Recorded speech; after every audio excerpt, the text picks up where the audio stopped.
Bakunzi ba Excellence TV twongeye kubasuhuza ni wa mwanya w'amakuru mu Kinyarwanda ngewe yabagezeho n'Imaniragaba Joseph. Mu makuru yacu uyu munsi twabageranyije inkuru ya wa mwicanyi Kabombo bita Kazungu, aho mu bantu 14 ashinjwa kwica babiri yabatetse mu isafuriya. Kazungu Denis yerutse gutabwa muri yombi akurikiranyweho kwica abantu akabataba mu cyobo yacukuye aho yakodeshaga mu karere ka Kicukiro. Byatahuwe ko hari abo yatetse. Iperereza ryakozwe rigaragaza ko abantu Kazungu yishe bagera kuri 14, ariko hakaba harabonetse imibiri 12 aho ngo ibiri yayitetse mu isafuriya.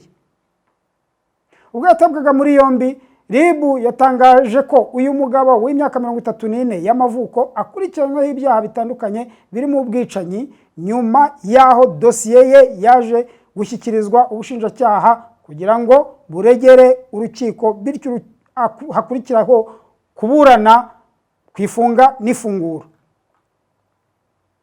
Kugeza ubu rero ubushinjacyaha bwatangaje ko bwamaze kuregera urukiko, ndetse urubanza rukaba ruteganyijwe kuri uyu wa 4 mu rukiko rw'ibanze rwa Kagarama ruherereye mu karere ka Kicukiro.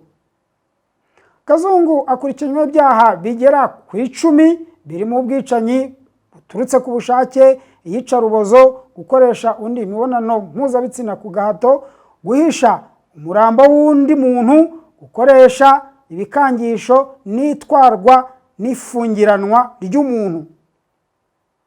Yatawe muri yombi kwa 5 Nzeri 2023, naho dosiye ye yashyikirijwe ubushinjacyaha tariki ya 11 Nzeri 2023, nyuma yo gukora iperereza ry'ibanze ku byaha ashinjwa. Aramutse ahamwe nabyo yakatirwa gufungwa burundu.